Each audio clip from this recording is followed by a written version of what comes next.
discussion, which you can certainly continue after the meeting. Well, we're more than happy to get going. So Yes, teacher. By your leave, gentlemen. No questions, Jeff. Thankfully, he came back. All right, let's get the ball rolling. We'll open the meeting for Wednesday, September 18th at 6 o'clock or 6:01 for the Chittenden County Regional Planning Commission. This is a hybrid meeting, so we are being recorded and there are folks online. Wanted to recognize, hopefully I did in July, but Karen Peterson from Williston, I believe you were on in July. Thank you. Yes, and we recognized you then as a new member, sort of swapping with Andy Watts of who is now the alternate, and you are the primary for Williston. So, and then Essex Junction has Kristen. And Kristen, did we get to you in July? I'm not sure. Yeah. Yep. We did. Okay. And your last name, I'm a little confused. What is your last name? It's Gilday. Gilday. Yeah. Thank you. It was the pronunciation. I was going to add another syllable there, but thank you. So Kristen and Karen, welcome back. Thank you. So I'm going to ask now for changes to the agenda, taking particular note of our consent agenda item at number 3. If anybody wants to weigh in on the paving issue there in Winooski, you'll have to ask us to pull it off the consent agenda. So looking for any changes, additions, deletions to the agenda. Go ahead, Charlie. Yeah, Chris, we talked about it and somehow I let it slip off, but we have a new staff person to introduce to the board. So I don't know when you want to do that. Please, let's do it right now. This is introductions. Okay. Before we slip into changes to the agenda. Everybody else, please ponder that point while we find out the new staff member. Yeah, Maya. My name is Maya Balasa. I joined August 4th or 5th. So about a month and a half now. I'm originally from Asheville, North Carolina. Got my master's in planning at the University of Virginia, and then moved up to Portland, Maine, worked there for the city for a couple years. And now I'm really excited to be here. Well, welcome. Welcome, Maya. And you're a planner, are you? What is Yes, sorry, planner. Yes. Mm-hmm. Excellent. What are you working on? What have we thrown at you the minute you walked through the door? You got the initial review of the Buell's Gore town plan or Gore plan. Lucky person that she is. Yeah, that was a fun first project. I saw your name, Garrett, on the screen, which was fun to put a face to the email name. Also working on neighborhood development area bylaw audits and kind of getting involved in the Burlington, our Plan BTV New North End project, sitting in on a lot of meetings with Dan and water quality and so many projects. It's hard to keep them all in my brain, but Raise Grant, still just, it's a lot to know. We don't need to run the list, but thank you. Yeah. It's obvious that we've needed your assistance, and welcome. Thank you for coming north, and we obviously have given you everything from our deepest, darkest hollow there and Buell's Gore to the downtown of Burlington to contend with. So great. Welcome aboard. Thank you. It's a beautiful county. Mm-hmm. And especially these last 2 weeks with the weather, we feel like San Diego. Yeah. So we'll back to changes to the agenda. Anyone wish to speak up on that item? If not, we'll move on to item 2, public comment. Anyone here from the public who would like to comment to items that are not on the agenda? Not hearing anyone on that. We'll move to the consent agenda item. So I need a motion for the consent agenda. Chris, can we pause on the public comment?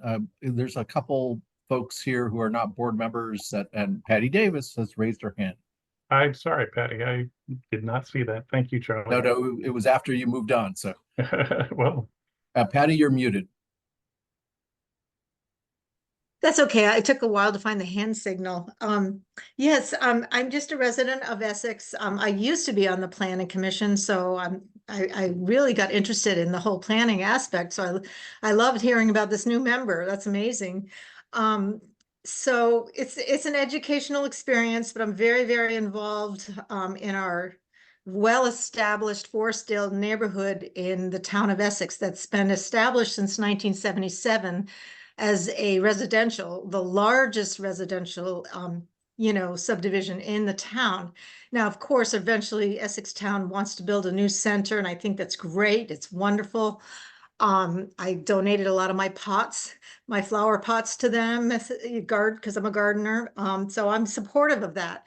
I read through on page 28 of all your minutes, before this meeting, at the top paragraph, they talk about the NPO, Metropolitan Transportation Planning, something like that. Okay. I don't have it right in front of me, but and it talks, and my question is, how does the Regional Planning Commission, because you deal with all these towns, deal regionally, transportation-wise, if it doesn't coincide with existing transportation plans for an existing town, such as Essex? The reason I'm asking this question is our 2014 transportation plan is still in existence, and when a subdivision as large as 130 homes is abutting a town highway, obviously the town has jurisdiction over that.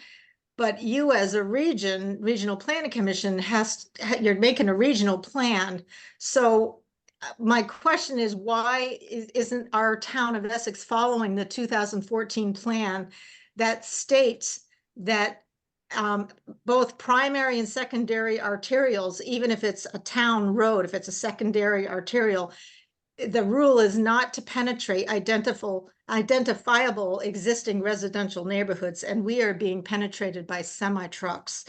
And there are 75 of us within this subdivision that's very, very upset. So I don't know if you can answer that question, or maybe give not me, but our Sandhill Community Group a resource that we can reach to that maybe overlooks, or not, I don't want to say overlooks our select board, but if the select board is allowing these trucks to use this road and the select board is not following the 2014 transportation plan that is existing because it hasn't been changed, what can the Regional Planning Commission do if they oversee Essex? I think that's clear. Obviously, I don't think we're going to get you an answer tonight. I'm going to defer to Charlie, who might tell us who would be best able to answer that question. Okay, thank you very much. I mean, maybe Charlie can answer it tonight, but it sounds a little more complicated than that. Well, I think, hi, Patty, nice to put a face with a name. I think we've gotten a number of emails over the months from Ms. Davis on this issue, which staff has responded to, I think. But I think the short answer is we don't really have authority over the towns. The towns are not subordinate to the Regional Planning Commission. They're members. The towns make up our board. Understood. So, we provide guidance and support. And we also are able to provide federal funds. I think there's to do studies and plans for our municipalities. And I think there's a project in our current program to study this area and this issue with the town and the community. And I'm looking at Eleni a little bit. She may have a little bit more detail on that, but I'm not sure the status of that project or if it started yet. That's okay, but I appreciate your answer. I didn't know if there was someone you could recommend in either the ethics committee or the Secretary of State. We don't really want to hire an attorney, but it's gotten that bad. We're talking large semi trucks. There was an accident 5 years ago, and my background is medical research, and a friend of mine who worked in the ER, someone got hit. Who a biker, just a bike racer type, not a mountain biker, but a regular biker, turning up Sandhill Road, and he was in the right of way. He got hit, and he now is after many surgeries, and this happened July 2019, and he is in, he has neurological, my background's neuro-ophthalmology, but he has neurological deficit permanently. He has permanent brain damage, and he was in an institution. So my brother, who's coming to visit October 2nd, can't even bike down Sandhill. We live on Hillside Circle. So it's 130 homes that abut this road, and it's a town highway. And in the manual, for the Public Works manual, I research, that's my background. And it states in the 2014 plan that you do not penetrate identifiable residential neighborhoods. And all along Lower Sandhill is a residential neighborhood. There are only 39 homes on actual Sandhill, but all of us that bike and run and are adjacent to it, it's affecting our lives and our quality of life, and we don't want another accident. So that's the only reason I came to this meeting. But thank you so much. If there is either ethics or who do you recommend, I would love a name.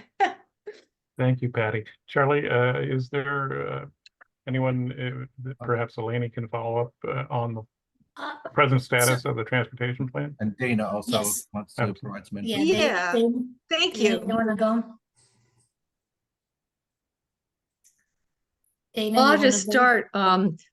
Patty, it just strikes me that the town should be following its its public works long-term plan, and that you should be getting some relief and some input from on the local level here.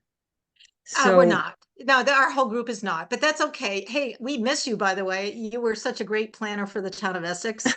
I remember when you said you were in a snowstorm, and I offered that you could stay at my house if you couldn't get home. So we miss you, but no, okay. everybody's really nice there. This is not a personal thing, but what's happening is the new public works director is not following with the old public works, Dennis Lutz, who has been there for years.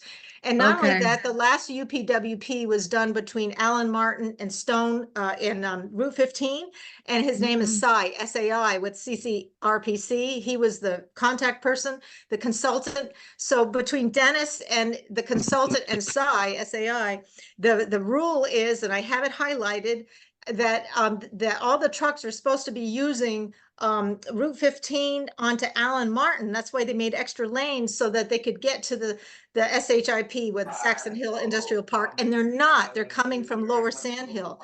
And that's the issue. And the town never answers me, doesn't answer. So we have a group. There's 75 so far, but there might be more by the time this UPWP is done. But if Asai is the director again, that's wonderful, because he did the last study in 2016, and the town and Dennis Lutz, and the agreement was that all the trucks are supposed to come from the 15 direction, use the circ, get off the interstate, use the circ, get on 15, come from Allen Martin to get to Thompson Drive until the new road is built by Al Senecal, which I think he will build.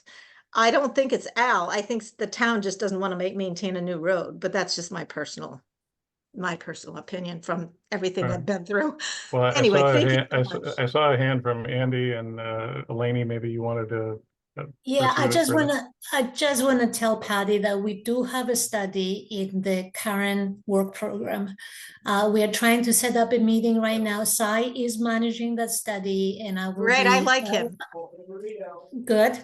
I'm glad to hear that. And we're gonna be meeting with the town to talk about the scope of this study and what we can do. And we're definitely gonna have public outreach with that and have some more meetings and talk about the issues and some of the solutions. So stay tuned. We are just starting the process. Thank you so much for your time. I really appreciate it. All right, thank you. Anything more on that? Okay, appreciate it. You're talking to us, Patty. We'll move on to a consent agenda item number 3. Move approval. Thank you, Mike O'Brien, and a second, please. Not everybody all at once. A second to Mike's motion, please. This is Bart. I'll second that. Thank you, Bart. All those in favor, please say aye or raise your hand. Anyone opposed or abstaining, please speak up. Okay, unanimous. Let's go to item 4, minutes of the July 17th board meeting that's in your packet. Need a motion to approve that, perhaps with changes. Garrett, thank you. And a second. I'll second. Thank you, Jackie. Jackie. And discussion, changes, anyone eagle-eyed enough to find errors or people who were there that were missing or people who were missing that were there? I have, not sure we'd call it, well, some of it's more technical than the others, but on line 162, given that this is the first time these initials showed up in the minutes, if somebody was outside just reading these minutes, they wonder what the DHCD and the VLCT were. I mean, so it's always nice. It would always nice to write out who it is for the very first time you see those initials in a minute kind of thing. In addition to the LURB. Yes, exactly. But there was some earlier on the LRB, so I didn't do that. And then at the end of the sentence, it says links are included in the presentation. Should we put a link there where it is to make it easier for people to go ahead and utilize it? I think it would be nice if we could do that. I'm sure that's a level of detail. I'm not sure is Emma taking the minutes on that there? I don't want to have her work until midnight on this. I know, but it is nice to have the link if it's available. This When is- it this says is links are true. available. So people are going, where's the link, kind of thing, if you read it. I think it would be prudent if we could do that. Charlie, is that something we could implement without too much difficulty? I think we probably can. Yeah, Okay. thank you. Great. Thank you for the suggestion, Catherine. We'll take And those then- as suggestions, not as changes, correct? Exactly. Okay. And then there is one change that's on line 200. And it has, it says, again, we're talking about the transportation plan and the SEDS were adopted separately from the regional plan in spring of 23. But there is a couple of, let's see, the board adopted, the sentence starts, the board adopted the metropolitan plan and the economic, and they were adopted separately. It should just, get rid of the one, there's too many were adopted. Just say the board adopted the metropolitan transportation plan and the comprehensive economic development plan separately from the regional plan in spring of 2023. Rather it. than both were, Removing the second adopted. yeah. Okay. Sounds good. I think I understand. Everybody else understand? Got it. Friendly amendment to change that, Mike O'Brien. What? Friendly amendment to make that change? I didn't make the motion. Oh, I thought that was you, the previous one. I'm sorry. Who made the Sorry. motion? No, it was Garrett, I think. Was it Garrett, Garrett or I was it me? apologize. There you I know are, we're Garrett. easily confused, Chris, right? Yes, yes. So I'll accept I your, am 100% good with it. I should have said when I made the motion with edits by Catherine. thank you. And Jackie, it's all right by you? Yes. Okay, hope you got that second right. Further discussion, further changes. Hearing none, I'll ask all those in favor to say aye or raise their hand. Aye. And anyone opposed or abstaining, please speak up. Okay, we're gonna move on to item 5. The Sorry, fiscal year. Brad. Sorry, Brad Yeah, Holden abstain. Brad is begging off on that, abstaining. Thank you. Yeah, No Miles problem. Wait. Miles Wait also abstains. I was not at the meeting. Very good. And you're welcome to participate on the minutes voting, even if you aren't at the meeting, from my understanding. But thank you, Miles. Thank you, Brad. Fiscal year 25 regional board member committee appointments. This is on page, what is it? 10, I think, of your packet. And I want to draw attention to the fact that the committee appointments per the bylaws, the chair shall, with concurrence of the Chittenden County Regional Planning Commission, establish and appoint committees and their members. And further, Article 11, all Chittenden County Regional Planning Commission board members are encouraged to participate in a minimum of at least one standing committee. The chair may appoint ad hoc committees for a specific purpose with the approval of the Chittenden County Regional Planning Commission. Committees should include subject matter experts as needed to provide advice to the Chittenden County Regional Planning Commission board. So we have, you note in the packet, as I say on page 10, a finance committee that is full. We have a board development committee that is looking for the potential of an additional member, as you see by the yellow blank spot. We have the Unified Planning Work Committee Unified Planning Work Program Committee with a vacancy. The TAC, or the Transportation Advisory Committee, seems to be full. The Planning Advisory Committee, where you get to talk with all the directors of planning and zoning with all the member towns, might be a very attractive blank that needs to be filled here by a board member. We have the Long Range Planning Committee, which is full. The LRPC interest group reps, which appears to have just one, and this seems to be full. The Clean Water Advisory Committee is full. The Ad Hoc Brownfields Advisory Committee is full. The Ad Hoc All Hazards Mitigation Plan Update Committee is full. And the final one, or well, two final ones, we have the Basin Water Quality Council that is looking for an alternate to Miles. Chris, we have a person to fill that seat from Burlington named Eleanor Walker. Eleanor Walker. Yep. Okay.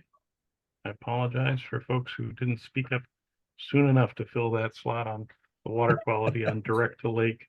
There didn't seem to Basin be, 5. did not seem to be a lot of people standing in line for that one. So, well, if you enjoy the little trickles and streams that find their way to the lake that aren't in the major rivers, then that might be your thing. So the Lewis Creek hops to mind in my mind.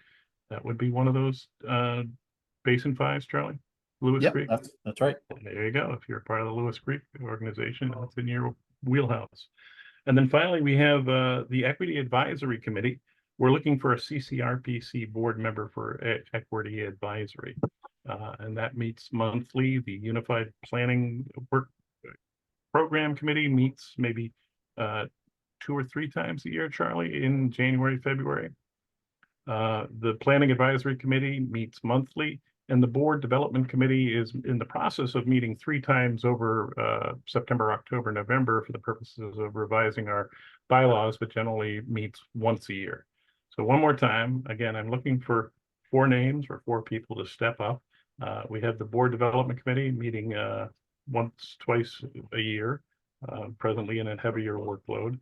The UPWP Committee, which is meeting 3 times a year, January, February. And then we have the Planning Advisory Committee, a monthly commitment, and the Equity Advisory Committee, a monthly commitment. I'm going to lay the floor open to see if there are anyone who can volunteer in the here and now. I can do the equity if no one else wants to do that. I think that was where Elaine was, if I'm not mistaken. I believe you're correct. And let me see if I can get this right. It's Kristen, Kristen. T-I-N. T-I-N. I was almost there. As a Chris, I want to get this right. And Gilday. Yep, that's correct. Very good. Thank you, Kristen. Yeah, I very much appreciate that. Other names for the other 3 committees? When does the Board Development Committee typically meet? In general, we meet before the June meeting where we do the turnover of the whole board. Or on the 2-year cycle. So it's usually meeting hot and heavy in March and April, I would say. Is that about right, Charlie? That's right. Okay. So March and April. And the general use of the Board Development Committee, as they say that once a year. However, we're in the middle of revising the bylaws. So we're meeting this month and we're meeting next month. And if we can't get it wrapped in October, we'll have another one in November for the purposes of the bylaws. Does that help? Are there dates yet for those meetings? There are. Okay. We have one next week on Tuesday for the bylaws. Yes, Tuesday at 5 o'clock. Okay. And then one on October, Tuesday. Pending copacetic dates with my travel the next few months, I would be happy to step up for that one. Well, Karen, that would be lovely. Thank you. Is that working, Charlie? Yep. Okay, get that down. And Melanie, Bruce, you have a hand up there? Yes. Bruce has a question. Well, this is I'm Bruce Wilson, and I just want to let the board know that since an exception of Equity Advisory Committee, I've been at every meeting, just about every meeting. So just let you know I'm going to be part of that. Well, thank you. And we're pleased to be able to appoint Kristen Gilday there. So the good news, Kristen, if I recall, is there's food at the meeting at a time, and I haven't been into the office in a while, but next time I come in, I'm going to be expected to have a nice feed. That will be one of our draws to coming back into the Winooski office, I think. Charlie's always been good about providing food. Okay, so we have Kristen, we have Karen. I appreciate that. We're still looking for Planning Advisory Committee and Board Development Committee. I put Karen under the UPWP. So Karen is under Board Development. Right. Andy Watts. Andy Watts, Essex. I'll do the UPWP if you'll have me. I will certainly have you. Andy Watts, UPWP. Yeah, make sure it says Essex, not Williston. Right? Essex it is, yes. The Andy Watts in Williston thankfully has stepped down as an alternate, or stepped back as an alternate, not to continue our confusion. But thank you. Oh, I am having dinner with him next week. The Andy reunion. All right, and then last call for Planning Advisory Committee, the real nitty-gritty of land development regulations. Anyone?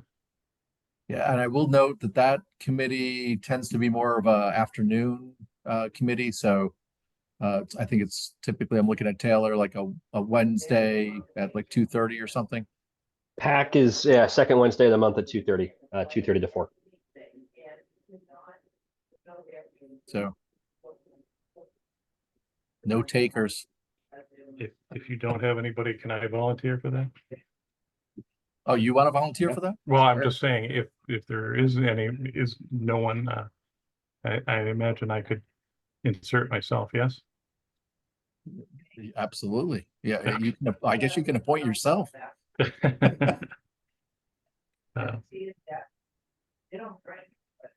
Well, sign me up. Noted. All right. Thank you. So we'll add Karen Peterson to Board Development Committee. We'll add Andy Watts, Essex Town, to UPWP.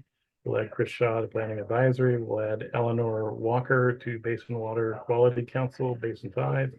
We'll add Kristen Gilday to Equity Advisory Committee. Do I need a motion for this with the concurrence of the, okay, so I'll look for a motion to make these appointments as written in the packet and as just noted for the additions. I'll move that. Thank you, Catherine. And a second. That's Garrett, I assume. Okay, thank you, Garrett. Dana, you were just a hair too slow. Appreciate it. Any further discussion? All those in favor, please say aye. Raise your hand. Aye. Aye. Aye. Anyone opposed or abstaining, please speak up. All right, unanimous. Thank you. We'll go to potential service transit changes. Is Clayton with us today or no? No, and I'm not sure why not. So I've reached out to him to see if he's going to plug in, and maybe we can go to the next topic and hope that he shows up. So apologies. Not sure what happened there. Well, it was probably, he was trying to ride the transit to Winooski and. Well, I saw him a night or two ago in the town of Essex. So I don't know, Andy, did he make it out of that meeting? Ouch. He was a little bloody, yeah. Oh, well, I don't think he's come to South Burlington yet. I'm sure he wouldn't get a warm reception here either. Okay, we'll move on to item 7, Ecos Plan update. I'll assume that's Taylor. Yep. Thank you, Chris. Can folks see my screen? Excellent. Yes. And let me, I'll swap out of, you guys see the displayer mode, so I'll swap. There we go. So hi, folks. For those that don't know me, I'm Taylor Newton. I'm the Planning Program Director here at CCRPC. I manage the non-transportation part of the organization. And one of the things that I manage here is the development and maintenance of the ECOS plan, which is our CCRPC regional plan. So today, just going to provide an update on where we are with development of the plan itself. For those of you that have been around for a while, you know we've been working on the plan for a couple years. We've had some big changes to legislation over that time period that we keep delaying to address, which is okay. In terms of where we are and what's happening this year, back in July, we debriefed about some engagement we did specifically with underrepresented communities in Chittenden County. And so that work was completed between January and June. We work with LRPC, our Long Range Planning Committee, to amend the plan to address what we heard during that outreach.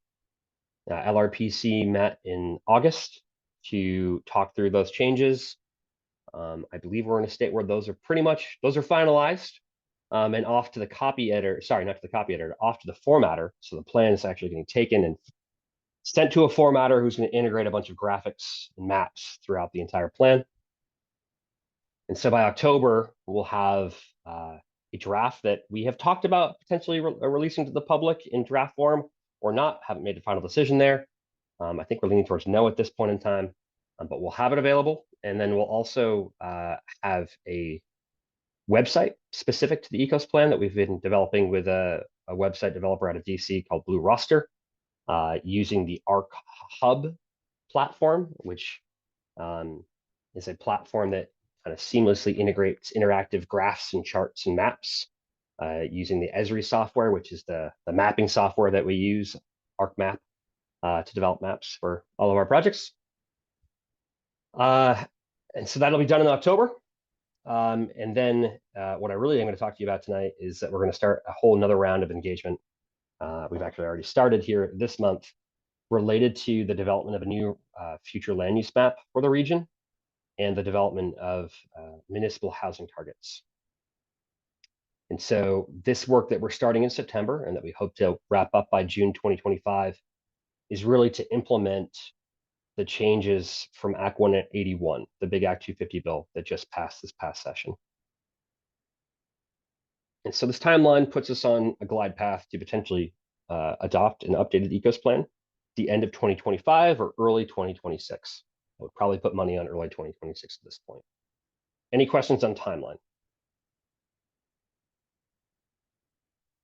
Hearing none, I'll move on. And so Act 181 that just passed in June, or really got passed, got vetoed, got overridden. It changes a lot about what needs to happen in terms of developing a regional plan and what needs to be in a regional plan. And so in terms of procedural steps, the statute's been changed to require municipal workshops during the development of regional plans. Didn't used to be that specific. And it also requires that RPCs do meaningful participation with our constituency. And that term, meaningful participation, is defined in the environmental justice bill that was passed a few years ago. I will not try to define it off the top of my head, but it, in essence, really means you need to connect with people, you need to try, you need to explain what you're doing, what the impacts may be. The other big procedural change is that regional plans now, after the board adopts them, will move on for review by a new state land use review board. That board will approve our plan and as a separate decision, the actual regional future land use map. And so that kind of oversight of a state entity is new. And so we need to build that into our process in terms of adoption. The other new requirement is that the regional plan needs to talk about environmental benefits and burdens, which is also defined in statute. A lot of examples are also provided in the statute. And so generally, we have to map environmental justice focused populations, which is defined in statute, and that we need to specifically focus on how changes to the regional plan may create environmental benefits and burdens for those communities. So we need to figure out how we're going to do that. And so over the course of the next year, we're going to determine how we're going to assess what are environmental benefits, what are environmental burdens, what are the changes, particularly to our regional future land use map, going to mean in terms of shifting those benefits and burdens? How do we better address those burdens? We also need to develop a new regional future land use plan that I've mentioned a couple times. We have to do that in a standardized way using 10 different typologies that are established in statute. And so what that means essentially is that now CCRPC will be developing a regional future land use map that uses the same typologies as the Northeast Kingdom, the same typologies as Bennington County. So right now we do it well, not very differently, but differently enough where it's comparing apples and oranges. And because of some of the regulatory relief that may come from adoption of these plans from Act 250, having this sort of standardization statewide will make it easier for the Land Use Review Board to understand what's happening in our regions and really compare apples to apples. Lastly, housing targets. This requirement isn't from Act 181. This requirement is actually from the Home Act the year before. And so the statewide housing needs assessment, which just came out, will have an appendix to it that'll be published later this fall that'll establish housing targets, or really housing goals, for each of the RPCs. And so what statute says is that each RPC has to take that goal and determine a way to disaggregate it down to the municipal level. And so staff here has already started to work with PAC, our Planning Advisory Committee, and some of those planning directors to figure out a way to fairly disaggregate our regional target that is still forthcoming to reflect the development patterns that we're striving for here in Chittenden County. And so those are the big changes. Any questions on those? Hearing none, I'm going to walk you through the process that we're going to take over the next year, a little bit less than a year, hopefully. So step one is things we're already doing internally, which is just doing some planning and coordination work and developing at least a draft future land use map based on those definitions of statute, just internally as staff, so we have something to react to, something to talk about with our municipalities. We're also going to spend some time trying to develop educational and engagement materials to explain this really complicated law in hopefully very succinct, clear terms that most folks can understand. That's going to be a challenge. Step number two is something that Charlie has already started here this fall, and that's to meet with select boards to talk about what Act 181 is and to explain the kind of process that we want to undertake with our municipalities in the spring to develop this or refine this regional future land use map. And so Charlie meets with select boards each fall, reviews the annual report we provide, and we're tacking this a little bit on the end of it, really trying to understand who to talk to in the municipality when we start developing these plans or these maps in the spring. Three, this isn't necessarily sequential, but staff needs to try to define what existing benefits and burdens are here in Chittenden County, figure out a process to assess changes to those benefits and burdens as we map. We have started to map EJ populations already as defined in statute. There are some issues with that I won't get into today, but we may have to do some additional mapping besides what's required by statute, because a lot of Chittenden County is showing up as having EJ focused populations, and we frankly just know that's not true given our demographics. So more to come on that. Step four, we're going to review that draft future land use map that we develop internally with our municipalities. And we're really going to focus on a couple different categories of folks. We're going to focus on talking to our municipal boards, our select boards, and our planning commissions, hold some workshops with them. Because of the environmental justice requirements, we're also really interested to hear from our municipal boards who are other interested and effective parties, and specifically environmental justice populations within their municipality that we should talk to and at least inform about what's happening with these changes. And ideally solicit their feedback on what those changes mean for them and to get a reaction from them, and even get proposed changes from them. I think the rub here really is that we're required to do all this outreach to environmental justice populations, but we're also very much constrained by these definitions in statute. And so we're recognizing that friction point, and we're going to have to work through that with our municipalities. Step five, we'll revise the plan based on the feedback that we've received in the spring, or excuse me, in the winter. We're going to try to seek municipal consensus amongst municipal planning commissions and select boards about what the maps look like. We know that may not be possible, but we're going to try. Step 5, number 3 there under step 5 is to talk to municipalities about what are called Tier 1B requests. And so this is an action a select board can take, where the select board essentially is saying that they have a center area, let's call it a village center area, and the select board wants to have that area mapped by the RPC as a Tier 1B area that provides some limited exemptions to Act 250. I believe it's 50 units. Charlie, correct me if I'm wrong, but I believe it's 50 units. And so that is, we're going to do our mapping work in collaboration with the town, but the town has to make this affirmative request of us to map areas as Tier 1B. Any questions on step 4 or 5? Step No, 6. I'll just Go ahead. add that the municipal engagement part of this is going to be so interesting because there's so many different voices on the municipal level about these changes. And I just think it's going to be really important to get as many people out as possible because they're, Front Porch Forum, I see in Charlotte so many different views in terms of housing. And so it'll be interesting.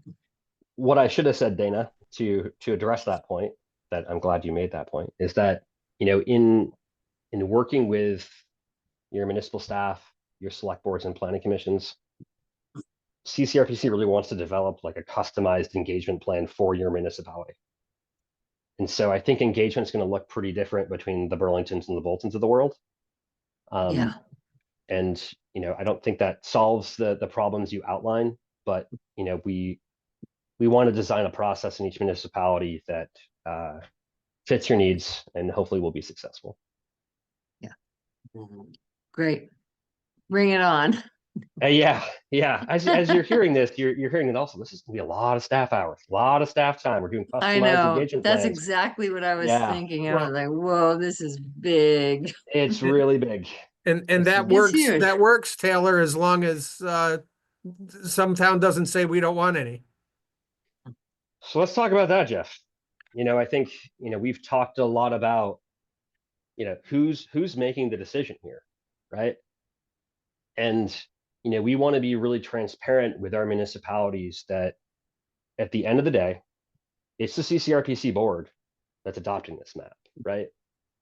And when there's, friction points that we hear during this engagement process, and we're looking at statute, it's going to be staff that's making a recommendation to the long range planning committee about what these boundaries are. They're going to make a recommendation to the board's going to adopt.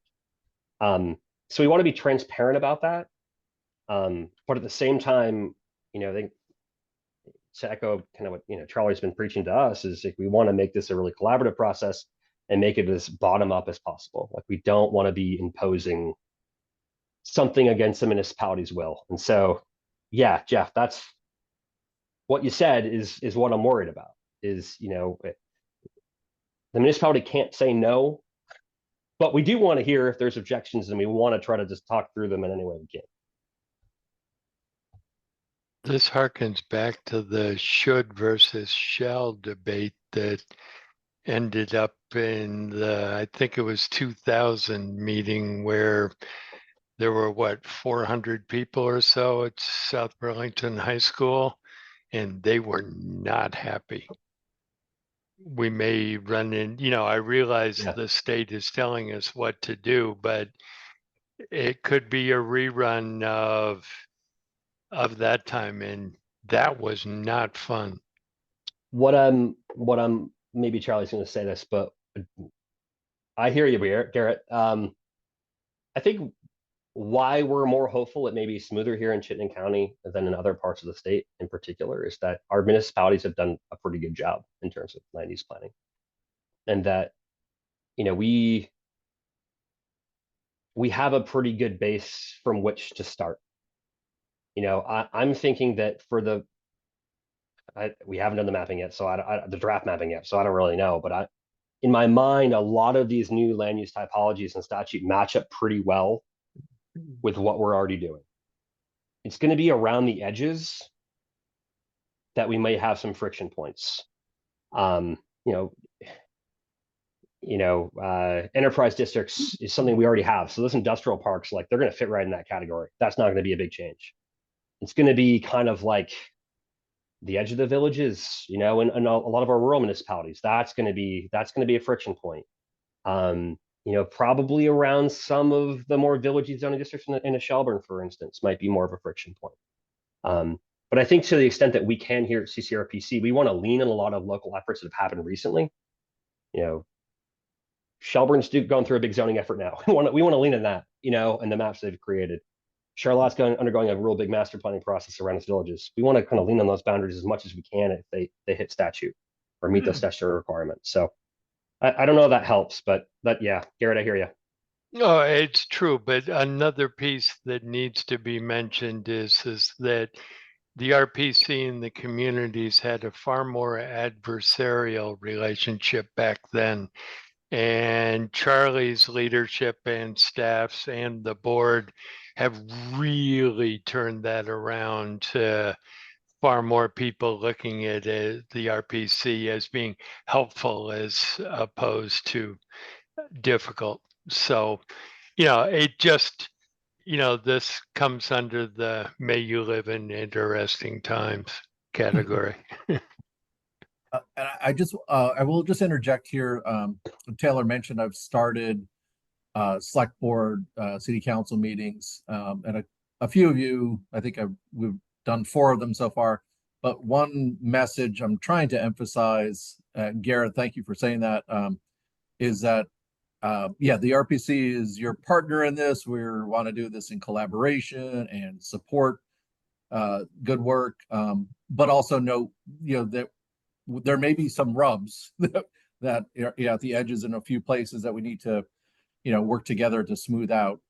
So that is the kind of message that I've been trying. I don't know, Andy, I was just at the Essex Town Select Board. I don't know if that came across all right, or Bard, or Jeff, I can't remember what was the other town I was at. But anyway, that's Colchester. Thank you, Jackie.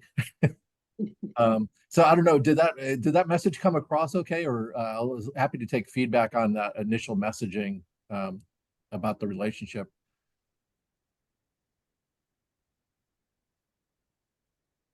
All right, I see a couple nodding heads. Did Catherine have a question there? Yeah, this is kind of quite specific, but our Conservation Commission is doing a new updating its natural resource overlay mapping, and will that be impacted by these kind of mappings as well, or are they going to work together? Good question. It's going to be a lot of weird timing questions, Catherine. I think I don't want to say that we're necessarily like beholden to what no, we're not. We are not beholden to necessarily like what is in your municipal land use section of your municipal plan. And we're not beholden necessarily to just what your zoning says. For some of these districts, they're really, particularly the planned growth area and the village areas, there's a lot of criteria that needs to be hit beyond just the land use planning you've done municipally. The criteria get into, do you have a complete street standard? The criteria get into, do you have water and wastewater infrastructure? So for those categories, I think it's going to be pretty clear what areas are in and out to the extent that they can be clear. But for the more rural areas, Catherine, timing, I don't have a good answer for you. Let me have one other complicated thing to add real quick. I think the other thing that we need to recognize is that the rural conservation typology is going to be essentially what's called Tier 3 in the Act 250 jurisdictional world. And so Tier 3 means those areas that everything in them needs to go to Act 250. Potentially. And potentially, yeah, right. And the potentially part there is tier 3 in the boundaries of those areas are going to go through rulemaking. And so this new land use review board is going to do a whole rulemaking process about what natural resources are going to be in that area, what kind of geographies, Catherine. And that process of rulemaking is going to happen after we adopt the first iteration of this plan. Oh, okay. And so But, we're likely going to do an amendment, I imagine. Charlie, go ahead. Sorry. yeah, or the next time we update the plan, we'll have to show that tier 3. But I think in the short term, Catherine, I think, we've done quite a bit of the conservation planning, particularly as part of our energy planning. Mhm. Yeah. So, I think we'll kind of look at what we've already done as part of our energy planning. Right now we have a very generic rural land use area. I think this new statute is requiring us to kind of divvy that up into 3 different types of areas, kind of rural, residential, forest and working lands, and then conservation lands. So I'm hopeful that it's similar to what we went through with the energy work, and hopefully that's not too different than what your Conservation Commission comes up with locally. And that's those are the potential rubs where we've got something and the town may have done something. Let's talk through that and see if we can get to a good spot. I wouldn't anticipate tons of issues, and also there's not a lot of impact even if we have different maps. For those maps, there's no particular implications that I'm aware of, other than regular Act 250. When our maps, when the town plan and the regional plan are a little different, it may cause a property owner to have to just reconcile, or Act 250 will have to reconcile that eventually. Sorry, Jeff, we postponed you here for a bit. No, that's okay. I just think Taylor and Charlie and everyone, Chris, the collaboration starts like now. I think in part, there has to be a good critical review of what the Department of Housing and Community Affairs has produced for the statewide target. And then there has to be a recognition that commuting patterns don't respect county boundaries. And we got no better example of that than what goes on up here in our northwest part of the state, but it affects other places.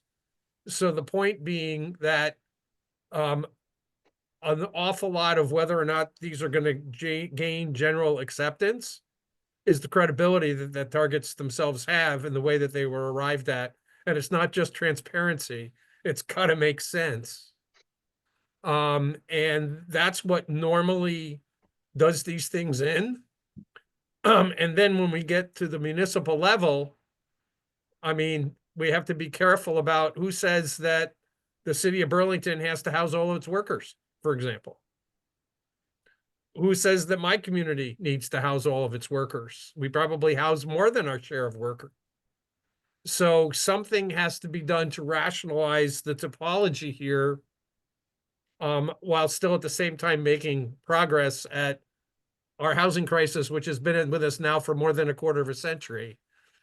It has been here since then. It's gotten worse, and there has to be recognition that it's going to take at least a quarter of a century to get out of it. And so if these targets become too aspirational in nature, they're going to meet a higher degree of resistance. And so there has to be some recognition of conditions on the ground, differences in housing costs, differences in infrastructure endowments between the various municipalities, and what can be reasonably developed without becoming a cost burden on those municipalities before you get to whatever the freaking number is. And that'll be a lightning rod once you do it, because there will be certain parts of each community that'll be triggered by that. Yeah, I mean, I don't see this going in a good direction in any way. I don't know of anyone that has ever had a positive experience with housing target. Here's one thing. Go ahead, Chris. I'm saying Jeff's point is entirely accurate. I think, as I've said to Charlie many times, the minute you put a map on a table, everybody brings their own Sharpie, and we'll be constraining or expanding as their personal needs or they want to go, and they feel empowered with that map in front of them to speak to it and to bring that Sharpie. But Jeff's point is exactly true. If there isn't from the top saying that, you know, because you have 50,000 jobs in your community, you need to provide at least 25,000 housing units or 40,000 housing units, people aren't going to understand the concept of why Burlington may necessarily need to carry a bigger burden. You know, everybody talks about, oh, it's an economic engine. Well, at the same time, how much of that economic engine needs to support itself versus being splayed out over 50 miles and contributing to the environmental damage that goes with it. Oh yeah, quality of life in the 50-mile perimeter. But good point, Jeff. Thank you. And go on, Taylor. No, and to add to that, you know, how do we do it in a way too that, you know, some of our rural municipalities are also participating in the benefits and burdens of meeting part of the target. And so, you know, Jeff, you know, I think our planning advisory committees looked at some of the things you were talking about, you know, particularly around infrastructure capacity and, you know, where growth can happen in the region without requiring substantial wastewater and water investment. And we didn't do it in a very like precise way, to be frank. We did it in a pretty general way, and we talked to a lot of public works directors, and we talked to Champlain Water District, and yeah, that, you know, we looked at our existing areas planned for growth, and without getting the details, because we can get really off the rails here, and we can meet one-on-one, Jeff, too, if you want to talk. But I think we got to a place with planning advisory committee where it's like we have all this information.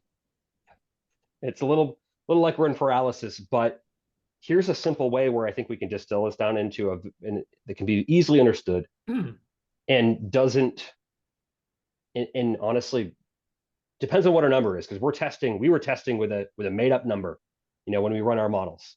But when we were testing with that made up number that we think is pretty close to what we're going to get, a lot of those targets and municipalities are about the level of growth that they would see or that they're seeing currently. It is only in kind of those more core municipalities where it's a little bit higher, where we've got water and wastewater infrastructure, where we're already planning for growth as a region too. I can't bring that to the bank. I don't know if we're going to get a way higher number, but we're feeling good about our relatively simple method after looking at a bunch of complicated information. But we can talk. I'm a firm believer in simplicity if it happens, but not to the detriment of credibility. Okay. Yep.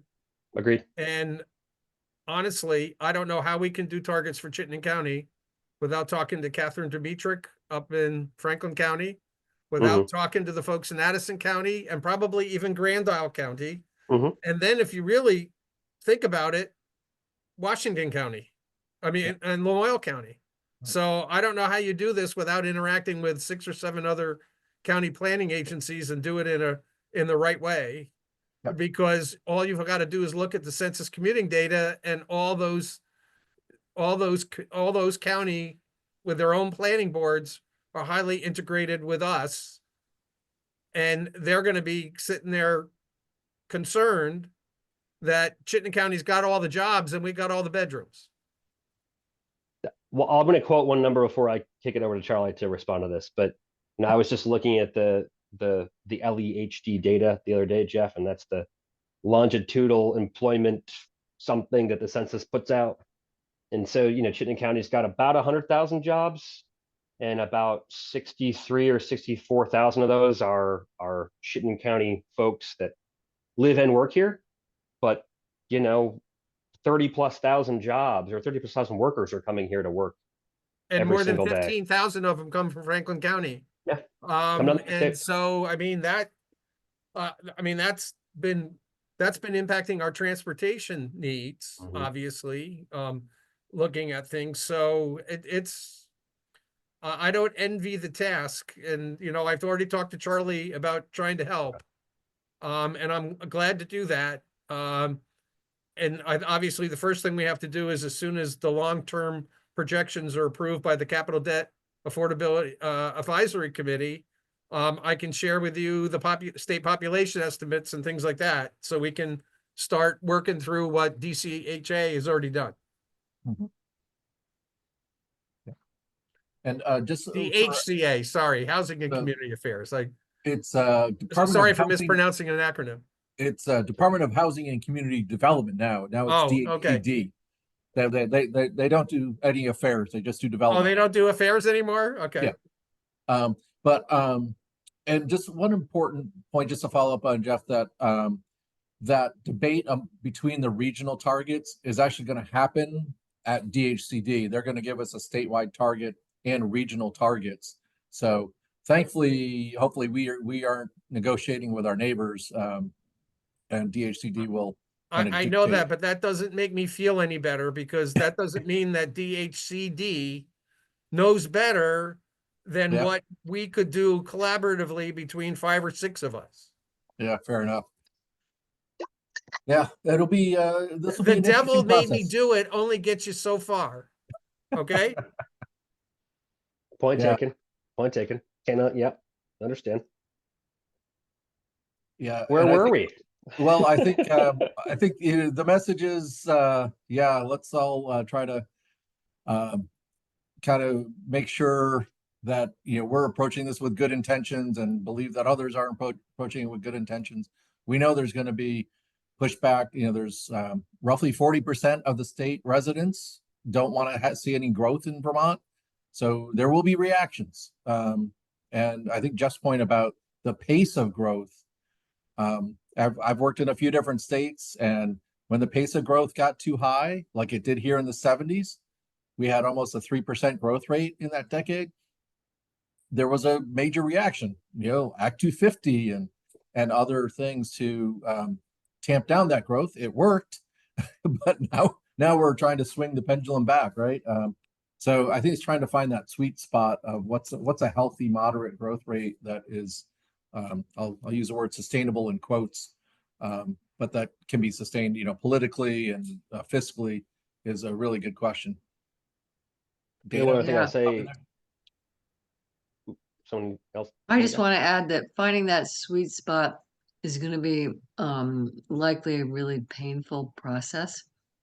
Having been around and worked for Act 250 in the early 80s into the 90s, when there was so much growth and it was so difficult on the regulatory level. Yep. And we don't even have any experience with this new LURB. And so we're going into something that is going to be pretty wild. Buckle Amen. up. I think Drop in. I think to that point, I think you all can help with that. And I think first off, we're going to assign one of the land use planners to be a lead in each municipality. And so that'll be your main point of contact, and we'll get you that list when we finalize it. We're still trying to figure out exactly how to divide the labor. And so, I'm hoping that staff lead is going to keep you all in the loop as we work with our municipalities this spring. And, we really want to be available to the directors to understand what's happening in the community, what the temperature is and how the conversation's going, because you guys have that insight. You live in those communities.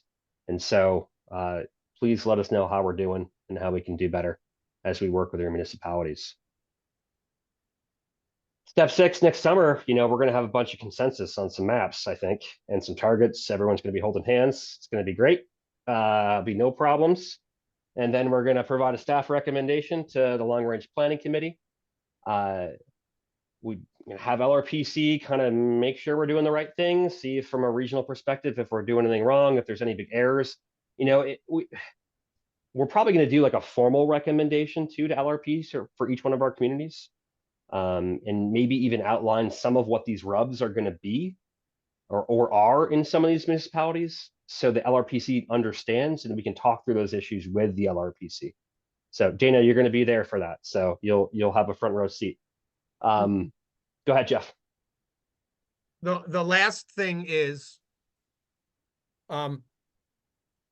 so what?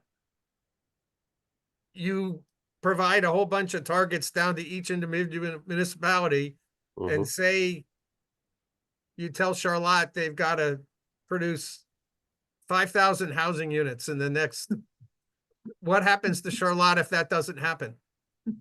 I mean, is there going to be a carrot? Are you going to open up the opportunity to secure more funding for infrastructure development if they accept the challenge? Or are you going to, you know, whack them on the wrist and take away some money if they don't do it? Or what is this just the public education effort to say, because the number of people per housing unit has declined so much since 1980, this is how much we need to, because the housing stock has to work harder for every 1,000 people we have. And we're just trying to do this to start to chip away at the folks that don't want to see anything. Well, Charlie, you want and to that's answer a that, or really you? good point. And what's even more interesting is that Charlotte doesn't have any septic capacity per se. Little bit in the West There's a Village, little but yeah. bit in the West Village. You see the fight's already started. And you know, that's a big issue. How is that going to be distributed and all of that? But it's gonna get kind of wild. Yeah. I mean, especially in our communities that don't have any septic. Yeah. How are you going to enforce housing targets when there's nowhere to put our I think, septic? can we talk about that for a minute? There, to Jeff's point, there's no gun to anybody's head. There's no axe coming down. That this is my sense of the legislators' conversation about housing targets has been more, I think, a little bit to your second idea there, Jeff, that this is a little bit more to inform policy. So, you know, if the legislature is not seeing housing growth happen, you know, in a healthier way, then they will, you know, turn some other policy levers that they have. I don't know if that's funding or regulatory or what it might mean, but the primary thing going on here is not really the housing targets, it's the map. The map is the important piece for Act 250 exemption areas.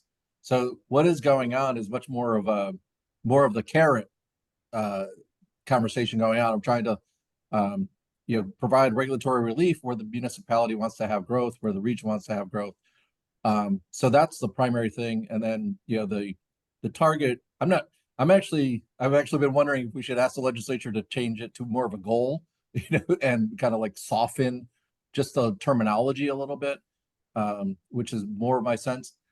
The only, and Taylor, we should dig into this a little bit more. I think the only potential implication of a target for a municipality is if the municipality is really refusing to do anything to have housing growth in their municipality, and they're asking us to approve their town plan. I think we could get into a little rub of like, you know, yeah, okay, the town plan meets the requirements, but their planning process, like what they're doing, isn't really meeting the objectives of the plan or those housing goals. So, but I think we're kind of some years away from that. There's no immediate consequences. And I think we'll be kind of working on this. Jeff, I think that's a really good point, because I think trying to scare people into good behavior is a losing tactic, or threaten them. So I think we got to do this in a more positive way. Was it you get more flies with honey or something like that? I can't remember how that saying goes. So I think we'll be trying to go more in that direction. I'm sorry, Bart, I made you wait a while here. Oh, it's okay. Charlie, you'll remember, I think, that at Monday's select board meeting here in Richmond, and Richmond is perhaps unlike the metropolitan cities, but is probably like a number of other modestly sized towns around the state outside of Chittenden County, where the real problem is water sewer infrastructure that's been mentioned. And specifically, people in the room said the legislature should give us money. And you can't make this stuff up. We're like $1.5 million short. Everybody, it's another classic example of a plan that everybody agrees that somebody else should pay for to expand water and sewer.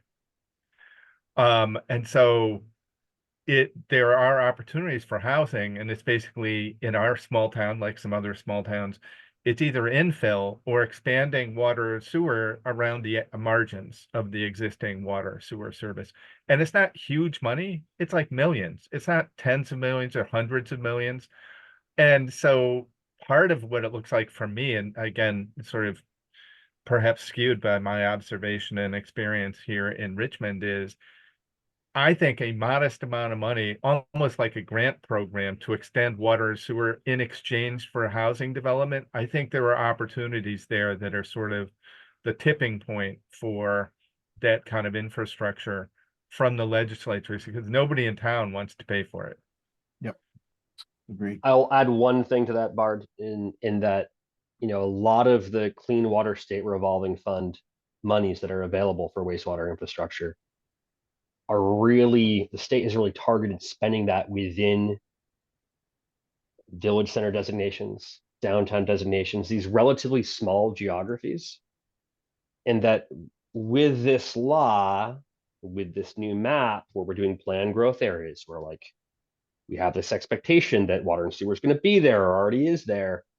I think it's going to take some changes to like state rules too, related to the Clean Water State Revolving Fund. Like we can get to a place where we can prioritize this broader geography where there's a plan to have growth and housing there. And so that's something I think that I'm thinking about in the back of my head for the next couple of years, working with state agencies, is to look at how they're allocating their dollars and where they're allocating their dollars geographically, so we can make sure for a place like Richmond that's really topographically constrained, that we can get water and sewer a little bit out of those villages, as long as we've got good planning in place, we've got good zoning in place, that sort of thing.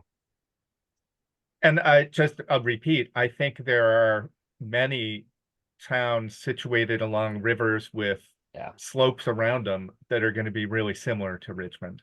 Yep. That's sort of conceptual, but I think there are examples, and then there's little pathways where it's high enough but low enough where you could actually expand.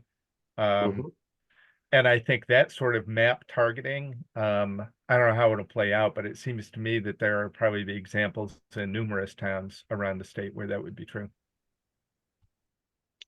I'll be planning on telling Gore folks that they can expect to be required to build a 25-story condo tower at the top of the gap.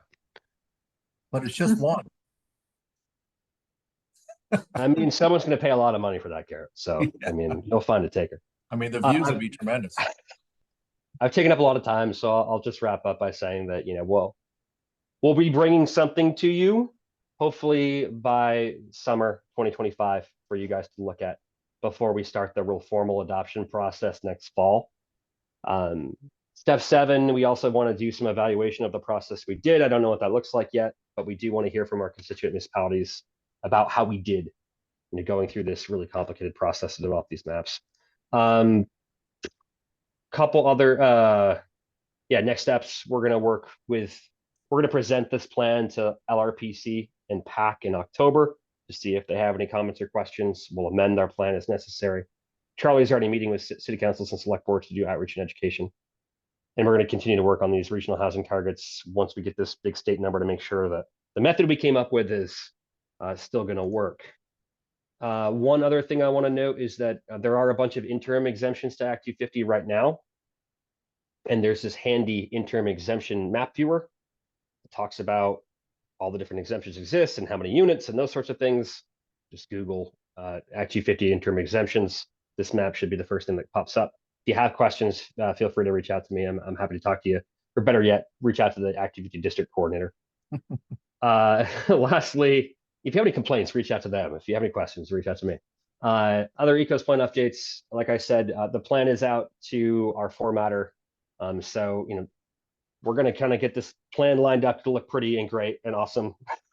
And then we're going to go work on this map and these targets next year, and then do a little amendment to the actual plan itself in the summer.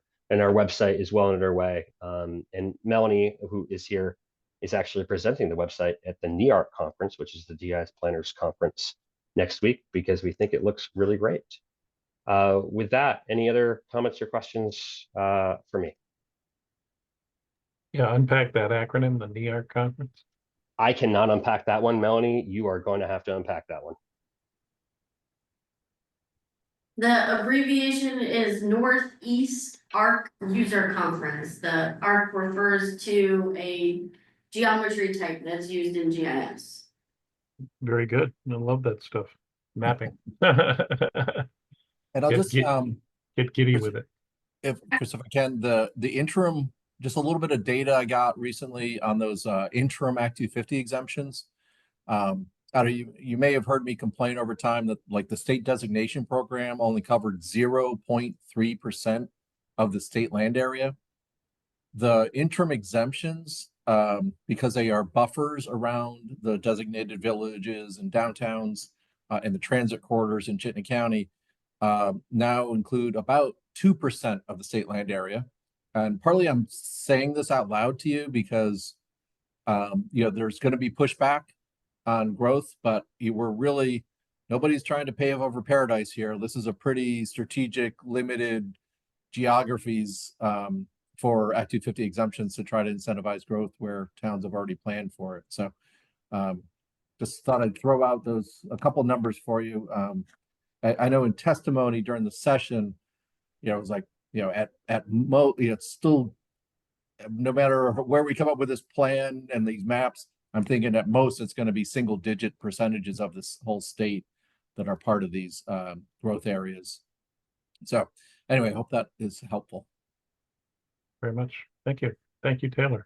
We're going to check in and see if Green Mountain Transit with Clayton Clark has shown or no. He has not. I am just put a note in the chat. Apologies. And it's very weird because I've talked to him a couple times in the last week, including Andy at your meeting Monday night. Well, he's probably been unavoidably detained. And I think he's also been doing a lot of meetings. So I'm not sure. May be suffering, licking his wounds from last night. Yeah, I know they had a couple public meetings yesterday. I put in that my comment here in the chat a link to the web page on the GMT website that talks about their service reduction plan. So you can at least start to familiarize yourself, and then we'll try to see if we can get them at a future meeting. Excellent. So apologies for our future selves when we overload a board meeting. Well, we spent additional time on ECO's plan, which was fruitful, especially considering the legislative updates that we're going to be putting into place in the ECO's plan. So it's nice to be able to see how we've incorporated them, made them part of it, and the heavy lifting that will go on next summer when we start to work through that. Number 8, we have an equity update. Yeah, Ann Nelson is celebrating her wedding this these at the end of this week and this weekend. So she's off. But she did send me some notes to provide an update, and I'm going to ask Emma to back me up if I missed something. We've brought on a couple interns to help Ann Nelson, a UVM student and another master's student who's also an EACE, the Equity Advisory Committee member. And really a lot of it is related to what we were just talking about in terms of the engagement for the ECOS plan. Another big task in front of us for the next year is starting to work on the public participation plan, and particularly around stipend policies. So we've had an interim stipend policy for about 10 years. We're going to look at trying to update that. And, I don't know. So I think we were kind of leading edge, not the bleeding edge, but the leading edge when we did that 10 years ago. We're, I think, going to be able to update this and still, I think, stay. And it's pretty consistent with other things that are being discussed at the state, at the transportation equity framework, with VTrans, and also with the environmental justice law that passed a few years ago that is being worked on by A&R staff. So stay tuned. That's just a heads up that Ann Nelson wanted to note that she's starting to work on that. The EAC has spent some time really focusing on what they want to focus on. So they've got an updated committee charge and purpose. A big part of their work is going to be the public participation plan, supporting staff with community engagement around our different projects, and getting probably a little bit more involved in the UPWP process. And this next week they meet, and Lainey and Marshall will be at that committee meeting. Kristen heads up and Bruce heads up. They'll be providing some more detail on how the UPWP process works. Emma and Ann Nelson are working on updating the board member handbook with the idea that some of that code of conduct language that the executive committee voted on as part of our personnel policy for staff. We'll take, some parts of it that might be applicable to public meetings and kind of bring that into the board member handbook. And I think we'll probably bring that to you as something to act upon, because I think we'd like to have some policy of what's appropriate behavior in our committee meetings, et cetera, to kind of balance both sides, both protect staff and also make sure things are just happening civilly. She's also working on some connections with Indigenous communities and how that might play into our plan as we have to do that environmental justice engagement, and working on implementing the personnel policy code of conduct and a staff retreat and some ongoing training on that restorative justice work with the Community Justice Center. So anyway, that was a lot. Happy to take any questions on that and make Emma respond. But sorry, Emma, that was a joke. Any questions on what Ann Nelson's working on? Okay. Yeah, thank you. Thank you, Kristen, for volunteering to join that committee. Appreciate it. Chris, you want me to keep going? Yes, if you don't mind, we're on to the chair and executive director updates. I don't have an update, I'm afraid. Okay. Other than I just appointed myself to the planning advisory committee. Noted. Yeah, congratulations. So the first thing, and we've already mentioned it a few times now, but I have scheduled just about all of the town and city select board meetings and city council meetings to just provide our annual report. For those of you who are newer board members, we do a few pages of an annual report each year documenting what we did in each town in the last fiscal year. This year, there's an additional document, which is kind of a pared down version of what Taylor just presented you. Kind of just reviewing pretty quickly what's in the Act 181 law, and that we're gonna have some engagement with our towns in the coming months on the ECOS plan and the land use maps. The second note here, item B. Sorry, any questions on those meetings with your boards or anything? 4 down, 14 to go.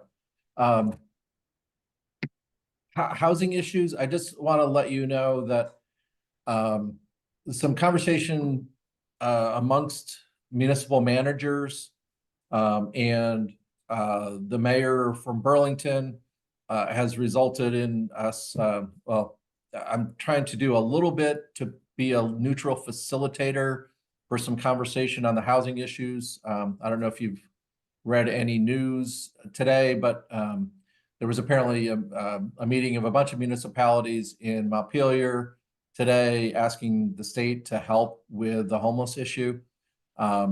That it's really the same issue. There's a lot of concern amongst the municipalities about what happens next. So just to let you know, we're not directly involved, but just trying to facilitate some conversation and play a convening role. Any questions, reactions on that?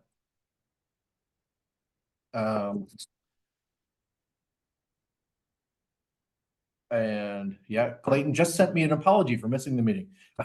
So,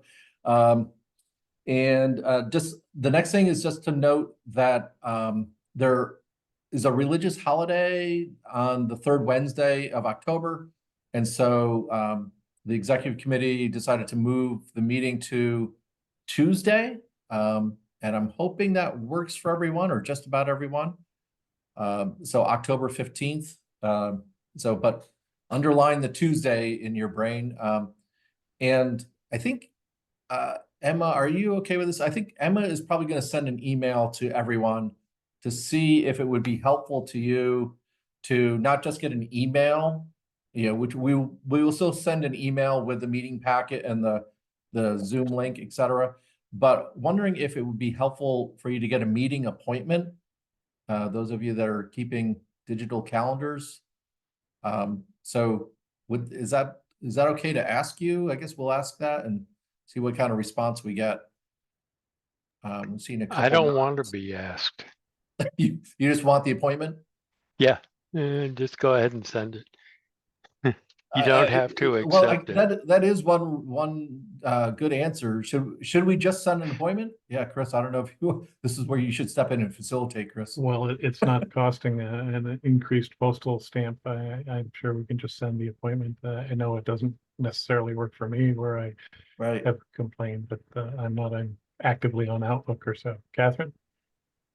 I don't do digital calendars. I do paper. Yeah, noted. Yeah, and this not the same thing works for everybody. So and I think we're just trying to cover the bases. I think that's part of what happened with Clayton, right? He got an email, but I'm sure he's got a lot going on right now, and it just kind of got lost in his inbox. And especially I'm a little bit worried about next month because the meeting's on a Tuesday rather than our traditional Wednesday. So we will set an appointment for the next meeting, and then you'll let us know how that worked for folks or not. And a toggle reminder on the Friday before the Tuesday meeting that we'll see you Tuesday. All right. Would probably be very helpful. At least that's the way I'd do it. If it's not see too... Emma making a note on that idea. Good. Thank you, Emma. Mm-hmm. The last thing I would just want to note to see if this is also working for you. We reformatted the agenda a little bit. Thank you, Emma, for that. But we're a little less specific about individual meeting minutes from different committees. So in item 11 here, you'll note that we just have a link for you to go to that committee page. Is that okay? I just want to make sure. I kind of highlighted on the agenda that we're still including the minutes in your packet, but there's just a link to the committee meeting if you or each committee page if you'd prefer to look at it that way. Does that work? Okay. Great. Thank you. Thank you to staff for simplifying our agenda a little bit. Much appreciated. I think that's all I've got, Chris, unless somebody has any questions for me. It works for me. I hope it works for everybody else. It certainly declutters a lot of it. Okay, looking for item 10, any members' items that they would like to bring forward. You'll note that on October, I'll get to you in a minute there, Mike. Thank you. But we're going to add a debrief for the regional dispatch. Michael Bissonette had asked for on a previous session. So we put that on our agenda for Tuesday, October 15th. So we're next to that. So Mike. Yeah, Charlie, just a quick question. Just wondering what the, if you can update the schedule for exit 16, the double diamond. Exit 16, I'm going to defer to Amy if she wants to jump on that one. Or Eleni? She doesn't want to. Okay, so to my knowledge, they've taken the hiatus this year to allow Winooski to work on their Main Street project without making that situation more complicated, but that they are going to pick up construction next year. So next spring, exit 16 construction should resume. My understanding is that Main Street, Route 7 in Winooski will be back open to 2 lanes, although they will be working on the edges of the road, the sidewalks and things like that. So they're, Mike, I don't know what to say. There's a lot of construction going on in Winooski and around Winooski. And then I think when those projects finish up, maybe the bridge will start construction, right? We can only hope, Charlie. I'm not sure what to hope for. I'm hoping those businesses on Main Street survive this process. Yeah, I know a lot of them have suffered this year, but at least I'm glad to hear that there was coordination between the 2 projects. Yeah, I think VTrans and the city, I think really did to have some good conversation about sequencing to make sure they weren't making it more challenging than need be. And I Thank you. can reach out to Veterans and get a little bit more details, Mike, and just forward it to you. Great. Thanks, Elaine. Spring of Sure. 2025, and you can get the inside track on a ferry across the Winooski River to maximize revenue downtown while the bridge is under construction too. Just a thought, Mike. You can reactivate something from the 1800s. Bart, go ahead. Charlie, you remember the other sort of salient comment at Monday's meeting was about the 3-acre stormwater rule, and we were pondering, is there a benefit to doing some kind of inter-town discussion? And to be clear, for Richmond, there's one area where the development is old enough that it doesn't have a homeowners association. It hits the 3-acre threshold, but there's no there. And I suspect that may exist in other towns. So I know the state wants the town to step in, and the town's attorney is like, don't step in. There are just some complexities about the ownership of those things. And it's probably, again, for sort of the medium-sized towns, it might impact, I don't know, potentially Bolton or Shelburne, Heinsberg. I think it's probably a less relevant issue for the larger towns, but that's just a question in how we pose that to the membership towns. Is there any interest in dealing with some of the issues across the town versus every town dealing with these oddities by themselves? Yeah, thanks for that reminder, Bard. Yeah, so just in the last week, I was at Shelburne and at Richmond, and this 3-acre permit was a major topic on both select board agendas. And so, yeah, are folks aware of, or think there might be interest in having a multi-town conversation with DEC about this? And I'm kind of looking at, and Bart, I think your assessment is right. Like the MS4 towns, it's, where they already have a town-wide stormwater permit, it seems like less of an issue. They're able to figure out how to accommodate this, but the towns that are outside of those MS4 towns, I'm expecting may be hearing some issues from your residents. Well, I didn't raise my hand, but in Jericho, I mean, that is an issue because we just recently learned when they, our town, our consulting engineer looked at, which is going towards Richmond, is the Sunset Ridge area. It's only a few houses, but because the road and stuff, and we're responsible for it, hits that 3-acre one, and we're going, oh boy, okay. It's a learning issue for other members of the board as well as the town administrator. Chris, it's Bart again. I'm thinking maybe one approach is to email the planning staff in those sort of not metropolitan towns, a handful, and say, is there an interest or a need for that? Right, so bring it up at the PAC committee? Maybe, yeah. I mean, assuming people attend, I don't know, is that pretty well attended? Or we can email those folks, yep. Yeah. I'm sorry, Dana? Yeah, different topic. I'd like to keep the GMV T cutbacks on our agenda because I think it's a really big deal. And we're hearing about why the cutbacks are happening in terms of dollars and how it's just not feasible, not feasible for them on a financial basis, but what's going on in terms of ridership and what's behind that is really interesting to me, and I just like us to keep following that. Absolutely. We won't know, Charlie, if Clayton would be able to make the October meeting? Yeah, I was just texting him right now. Right. Okay. And I agree with Dana. Absolutely. It's disheartening to see this, but in a certain sense, you recognize that when the legislature pulled the rug out from underneath the free fares that we've enjoyed since the beginning of COVID, and we had hoped would persist, but found otherwise. And I just think that's going backwards in so many different ways. I think where we had a foot in the door for Green Mountain Transit to be able to be useful to the communities that it serves, to watch them suddenly have to be constrained by the fiscal issues that aren't really their own doing. It's not supporting what we want to be doing for our future, in my mind. Bart. This is another example of a great idea that somebody else should pay for. So that's where I just feel stuck. This is an example. Everybody thinks it should happen, but who wants to pay for it? I think that is a core conundrum. So it seems to me understanding the financing, reviewing the financing with Clayton, as well as ridership. And I think from what I understand, they're trying to make rational judgments about the cost of a route and the ridership. But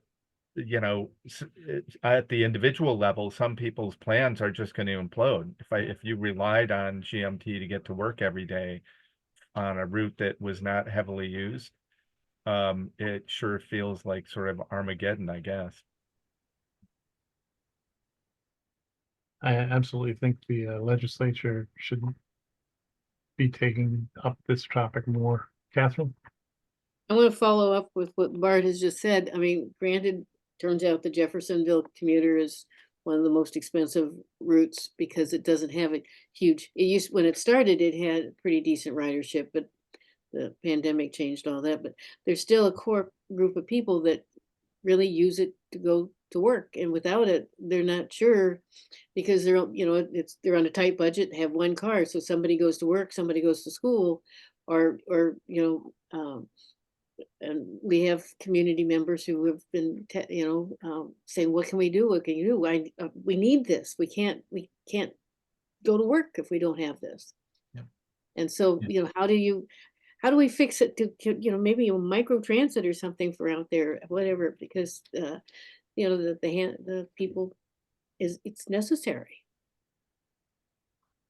Andy? Yeah, in Essex, the the number 10 bus that goes through town, not a lot of ridership on it, but it gives us access to SSTA. And which is actually, we pay more for SSTA than we pay for our fixed routes. And so that's the big population for Essex that's going to get hit. Some of the folks that need rides from that. So if they don't have the number 10 bus, they don't have to provide the SSTA. Is that correct? That's right. You got to be served. You're only eligible for SSTA if you're 3/4 of a mile from a fixed route. So so all of our senior housing is on a bus route today. So all of those folks will no longer have access to transportation. We have an Essex senior bus that we operate, but it only operates within Essex. You can't get to Tilly Drive, you can't get to the hospital, you can't. So yeah, all those that's the big issue for us, is the loss of the ADA transport. And that would be true for Williston as well, right? Catherine, you're muted.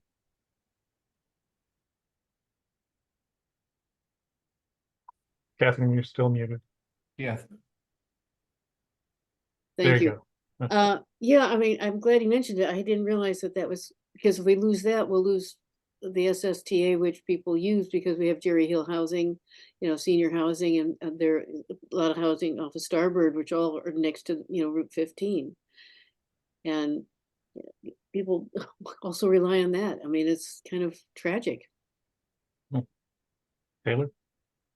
I would just ask that board members keep this conversation in mind when we talk about the regional future land use maps in a couple months, and the need for housing on transit routes, because housing helps support transit routes and makes them more economically feasible. Right. Yeah, that's some of the long-term game. I also note Clayton he's a member of this board, also a member of the Equity Advisory Committee, and he came to that meeting at the end of August. What you were all just saying was pretty mild compared to what the Equity Advisory Committee members were saying, out of their concern, for new Americans being able to access jobs, or low income residents being able to access jobs, and just the big equity picture here of folks that are really dependent on that bus service. So they were very interested in supporting GMT to do something positive here. So,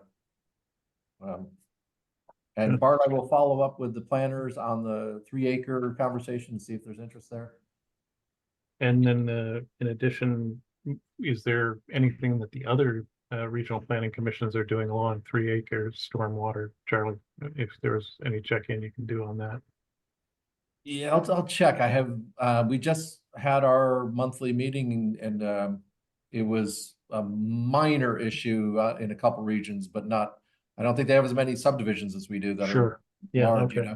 Nobody was orchestrating conferences. Got it. Yeah, not yet. Okay. So Mike got his answer on exit 16 next spring, and we're going to do the 3-acre stormwater with the district directors of planning and zoning. Yep. And Clayton transit has- routes, Yeah, GMT. Clayton has agreed to come to the to October 15th meeting. Awesome. I think we're all set. Anyone else with the members? Dana, I'm sorry. Yeah, I just like to add that when local planners are trying to write their comprehensive municipal plans and they're trying to defend density and providing local public transit is a big deal in terms of why it's attractive. And it's to the extent that that's going to be cut back is going to affect the argument that local planners are going to have for compact, dense housing. That's a great point. I know it can also affect, yeah. So it impacts the density. Other thoughts? Okay, as pointed out, we have a new format, and your item 11, the committee liaison activities and reports for the 8 of them are links. So I'll be looking for a motion to adjourn to I our move next we meeting. adjourn Thank you, till Tuesday, October 17th. till and I'll- Tuesday, October 17th. 15th. 15th, 15th. darn. Excuse So me. Tuesday, October 15th. So thank you for the motion to adjourn. Garrett, I'll take your second, or Benjamin, I'll take your second. And all those in favor, please raise your hand, say aye, hit the leave meeting button. And anyone who opposes or abstains, please stick around and let us And know thank you why. so much. Have a good And night, we'll everyone. look at 3 Be safe, be pages. well, everyone. Due in the Enjoy morning. the nice weather. Take care, y'all.